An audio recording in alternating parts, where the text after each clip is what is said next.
Tesla's full self-driving is switching to a subscription-only service. The Senate passed the Defiance Act for a second time to address Grok deepfakes.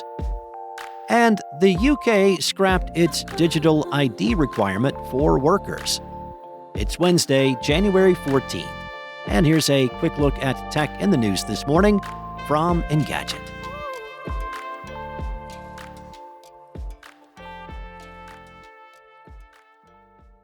Tesla CEO Elon Musk announced on his X platform that the company will stop selling its $8,000 full self-driving option and make it strictly a monthly subscription service after February 14th.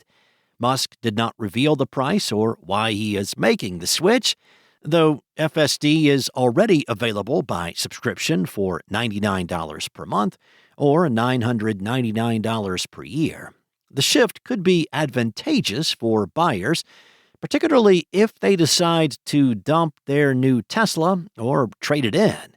It will also allow prospective owners to hedge their bets, as Tesla has overpromised on the feature since it was first announced.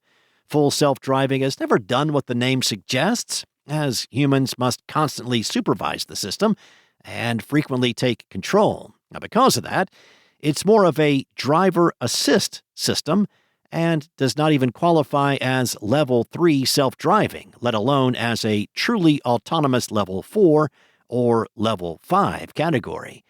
Musk has been touting self-driving capabilities on Tesla vehicles since 2015, promising at the time complete autonomy by 2018.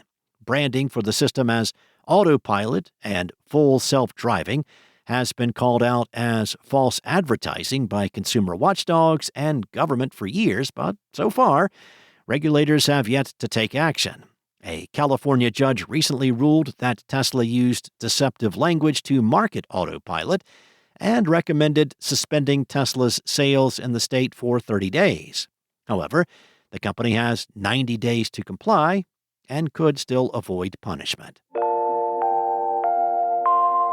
The Senate passed the Defiance Act with unanimous consent. That's according to the bill's co-sponsor, Senator Dick Durbin, a Democrat from Illinois. Now, the bill lets the subjects of nonconsensual, sexually explicit deepfakes take civil action against the people who create and host them.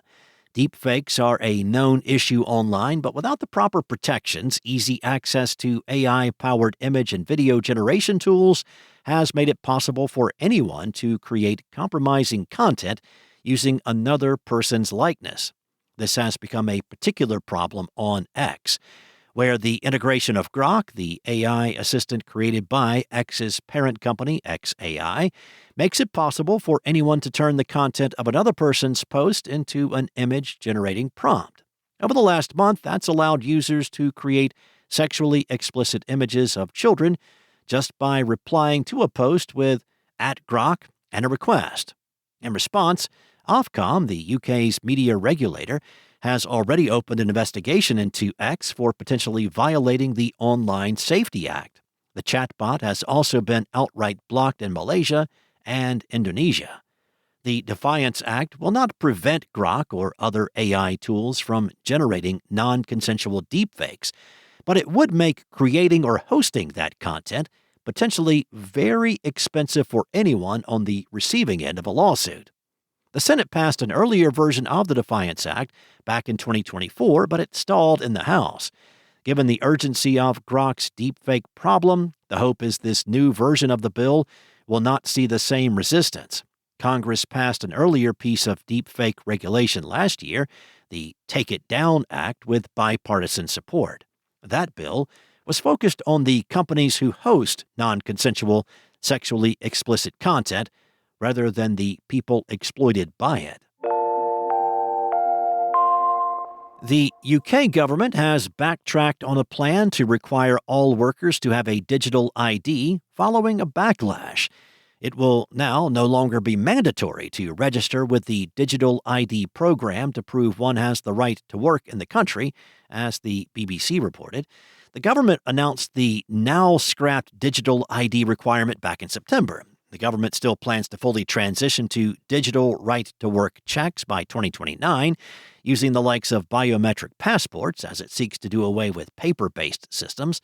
Officials have not explained exactly how the digital ID program would work, originally framing digital IDs as a way to make it easier to identify immigrants who are working in the country without having the legal right to do so. It is now said to be focusing more on pressing home the message that digital IDs will help people access public services. A service called One Login will be part of the digital ID system. This currently can be used for things like applying for a veteran card and canceling a lost passport. More than 12 million people have signed up so far. Another service called Wallet will let people store their digital ID on their phone. This would contain their name, date of birth, nationality, residence status, and a photo. Almost 3 million people signed an official parliamentary petition to protest the introduction of digital IDs, saying it would be a step towards mass surveillance and digital control, and that no one should be forced to register with a state-controlled ID system. Thanks for listening. There's more to these stories and more tech news at Engadget.com. This episode featured journalism from Steve Dent, Ian Carlos Campbell, and Chris Holt. And it was voiced and produced from the sound studios of Spoken Layer. Enjoy your day, and I'll be back tomorrow with more tech news from Engadget.